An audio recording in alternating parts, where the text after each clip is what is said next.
as farmers we don't get a good quality fuel to run our machines on. It's already expensive enough as it is. It's not off to the best start.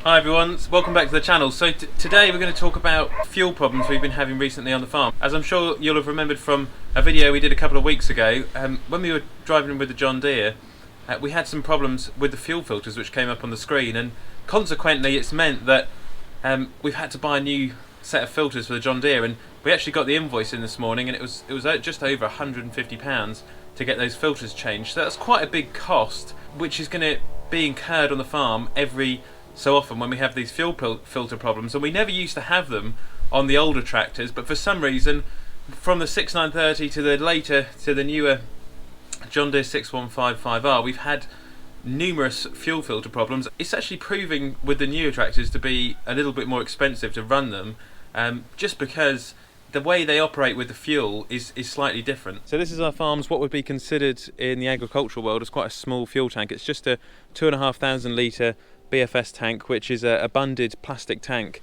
and we bought it a couple of years ago at the Suffolk show just before the lockdowns, and as you can see it's quite a nice little tank. We've got a pump on there which is what we use to pump out the diesel, and then I've also got a meter on there which is going to be quite important for when we're just doing a bit of contracting. I can work out how much fuel we're using, and you can just wind it back down on the dial here. So we've used about 8,000 litres which we put into this tank, and then just on the left this is the filter for the tank, and this is what I'm having a bit of trouble with, because since we've had this tank I haven't changed this fuel filter. So I've just written down the numbers of the filter, and I'm hoping that I can put a new one on there, and with the old filter we can take it off and split it in half, and then I'll be able to find out what's been causing all of the trouble in the tractors, because it is so annoying when you're going along on a job on the road and the tractor just decides that it's going to stop. But also these newer tractors, they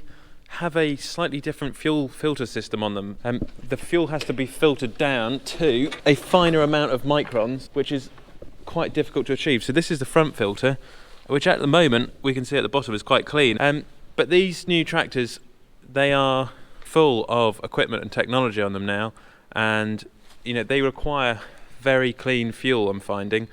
So not the same of course as the 6930 or the previous 20 and 10 series tractors, John Deere's, and it's not just with John Deere's. There's lots of other makes and models which at the moment are struggling with the poor quality fuel which we get here in the UK. Yeah, the diesel we get here in the UK is pretty crap actually compared to what farmers get in other countries. For example, in Germany, farmers can fill up at the diesel pumps at their local fuel station, and then they get the tax back on the fuel which they buy, and then they can claim quite a significant amount back to make it feasible to use that fuel. The problem is here in the UK we use a cheaper red diesel, but the diesel companies who sell the fuel are actually selling a fuel with a red diesel fuel with a high percentage of vegetable oils in it, or a biodiesel as it's called nowadays. And the trouble is that these new modern tractors with these modern engines and this equipment on them, they're not really designed to take this new biodiesel which we're starting to see nowadays. So mainly in the UK. So basically these tractors are not designed for UK red diesel fuel, and that's the problem. So I've basically got to find a way now to somehow get our fuel cleaned or cleaner out of the pump. So that's why when I was just looking at the fuel filter on the tank, I was just kind of hoping to myself that if I can get a replacement filter for the fuel tank and change it every so often, a bit more quite regularly, I'm hoping that's going to make a difference and get a very fine filter with a quite a good micron on it. But it's difficult. What else do you do? I was speaking to Paul the other day, who's the sugar beet harvesting contractor, and Paul had said to put a fuel additive into our diesel tanks. So perhaps that's what I need to do, and then it will be a little bit more reliable. But I think that it needs to be, we really need to start thinking, I think, as farmers in the UK, really do with a more long-term solution. So if we could get slightly better quality fuel in from the companies, if we could all club together to try and get great quality fuel without so much biodiesel in it or vegetable oil in it, or the algae which accumulates in the oil which is then in your tank. If we could get less of the algae, less of the oil, I think a lot of farmers would be a lot happier. And of course, you know, dealerships probably wouldn't be so happy about that because they wouldn't be selling so many fuel filters. So, you know, there's a lot of variables to consider here. But I just think it's very sad that as farmers we don't get a good quality fuel to run our machines on. And I know it's slightly cheaper fuel, and that's why we get it. Is because it's cheaper. But without cheap fuel, we wouldn't be able to run our businesses. We wouldn't be able to carry out our farming practices because it would just be too expensive. It's already expensive enough as it is.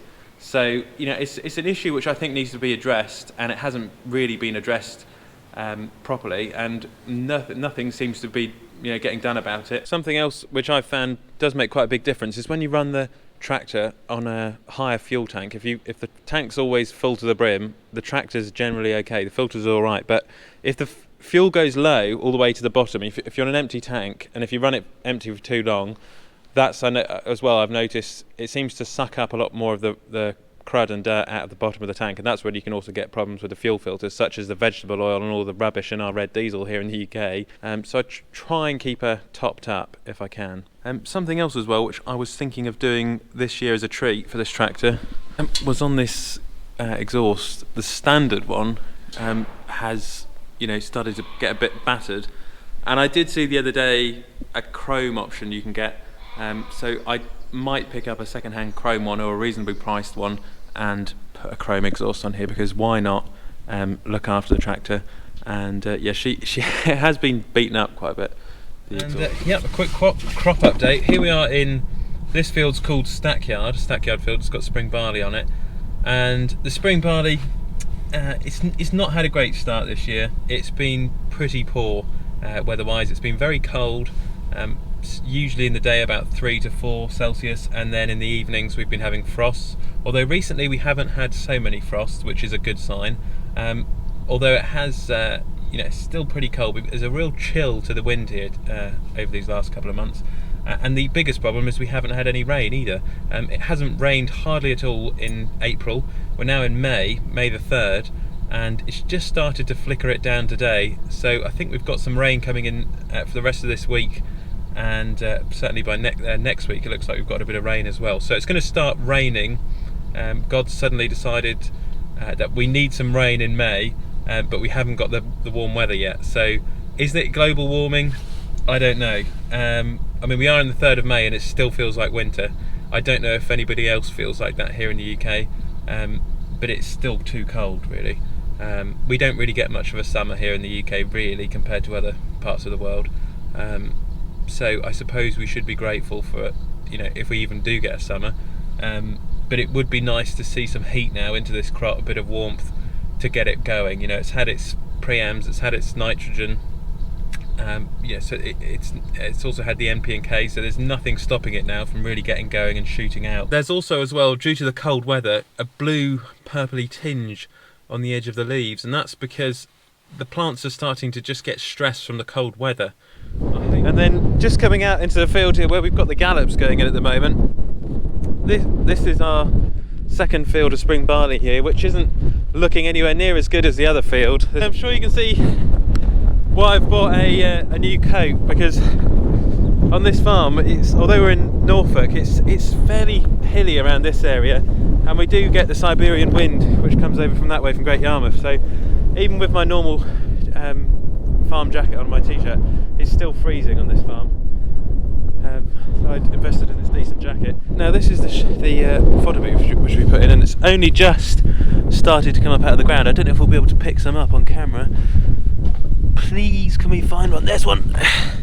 So they've just started to come out of the ground. Just literally just germinated over these last few days.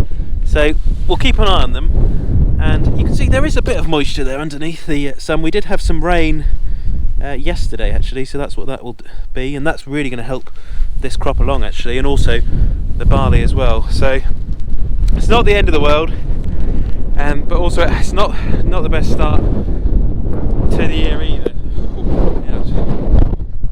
Whatever. I hope that's given you guys something of an idea as to what's going on with the crops at the moment, and with the farm, and where the weather's at.